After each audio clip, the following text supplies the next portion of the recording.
Welcome back. South Africa has recorded its first case of the newest highly transmissible XBB 1.5 variant, nicknamed the Kraken variant.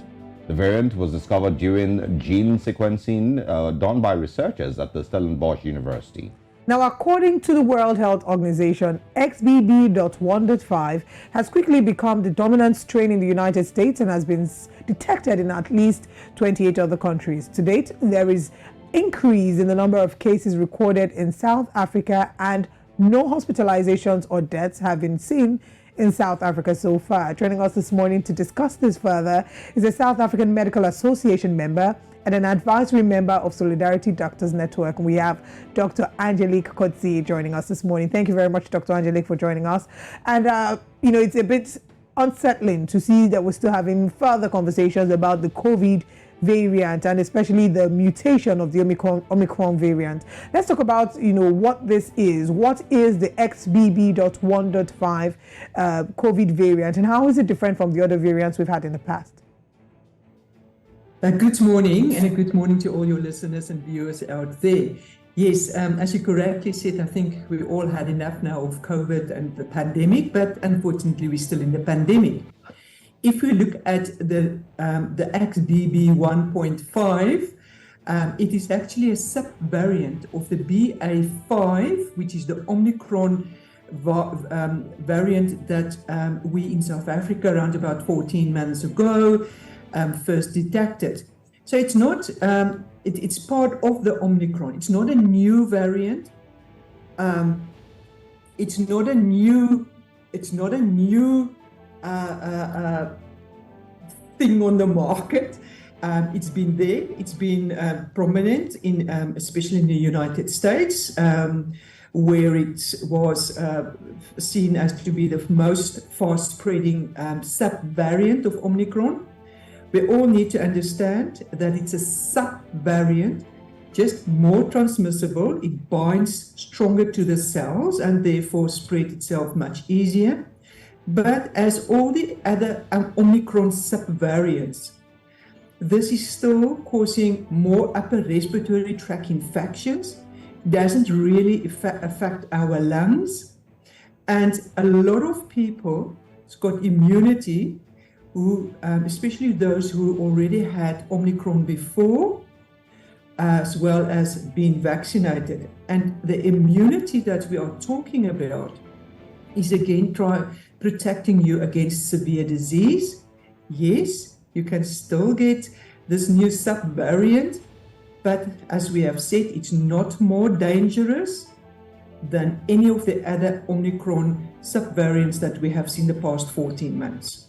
How relevant is the immunization? I remember that we had, first dose, the second dose, and of course the booster. Do those things still have any relevance? Seeing the fact that this one is even more transmissible than the regular Omicron variant. So again, I think we need to understand that the vaccines are there more to protect you against severe disease than mild disease. So we're talking about the relevancy of vaccinations. It's very relevant to get people, again, above the age of 60, people with comorbidities or with other chronic diseases, people younger than that suffering from TB or other diseases that might render them to be more sick or getting more ill when they get COVID-19.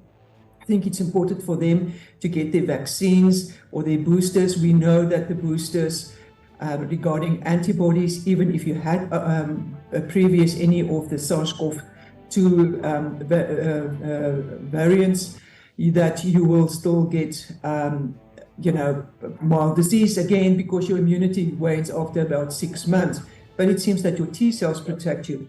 But it's also important not only to think about in terms of mild versus severe disease. We have now seen with the stats that people being vaccinated or having antibodies, when they get some of these new subvariants, because you can still get them, they are better protected against the side effects, what we call long COVID.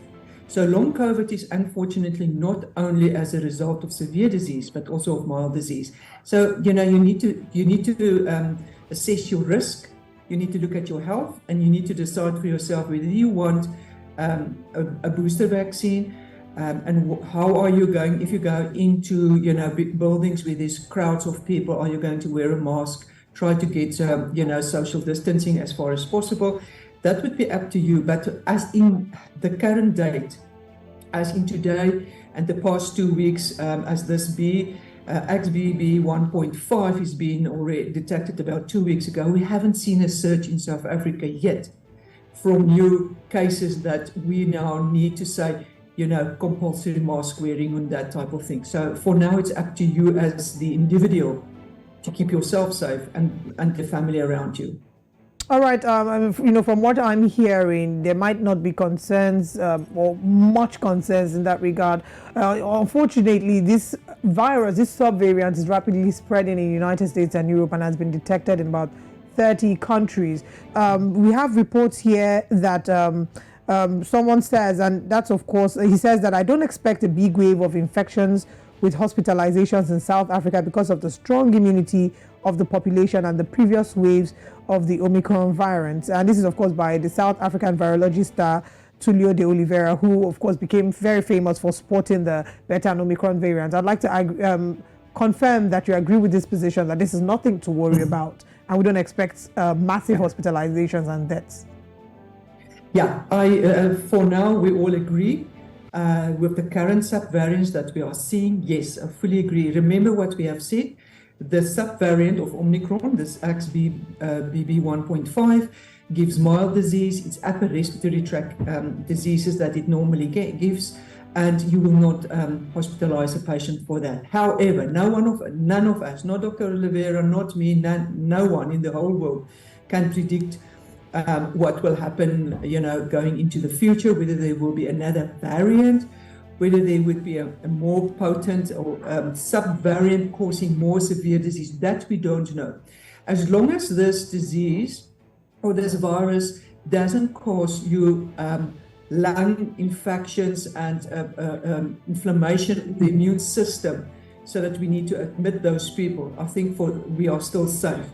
But that's for now. That's why we keep on saying, for now, this is what we're not really very much at this stage worried about the XBB 1.5 in terms of severe disease. Yes, mild disease is there. And remember, you can still die from mild disease, as I've said. And remember, mild disease can still give you long COVID, as we have seen with the data that comes out. So again, for now, it's up to you as an individual to protect yourself and your family. All right.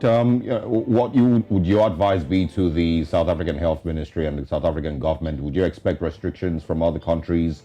Do you also expect that there will be more people who are eager to take the vaccine at this time? Because I've seen that the WHO is speaking about a booster shot, as one way to, of course, protect more people against new variants of COVID-19. So what would you expect the response to be from the South African government? So there's a few answers here. The first one is openness, transparency. We need to communicate with the communities and the people of our country the moment that we see an increase in numbers. So it's information. The second thing is that information must then also contain whether it's severe diseases that we are seeing, whether it's mild diseases, so that we can start to prepare the people out there. The second thing is, again, you need to assess your own risk, your own health risk. If you are not really that sick, you're a healthy person, there's no need to get a vaccine booster.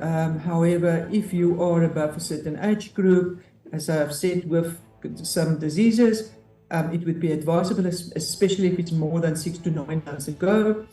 Then also you as the individual needs to double check the places that you are visiting. And please, here we are going to caution people, if you go to hospitals or healthcare facilities, it's not a shopping expedition. It is something where there are sick people. If you go into that, don't take your whole family with you for support. Just go on your own, use your mask, because that is high. That's areas where there's lots of germs, lots of bacteria, lots of viruses. And even if you go and visit your doctor, don't take the whole family with. Please, you have a responsibility as well towards yourself to keep yourself healthy. All right. Thank you very much, Dr. Angelique Cotzee, for joining us this morning and sharing with us all the updates on the subvariant, unfortunately, of the Omicron virus. And we hope that it doesn't get worse than this. We look forward to having some positive news about things remaining as they are or getting even better. Thank you very much and enjoy the rest of your day.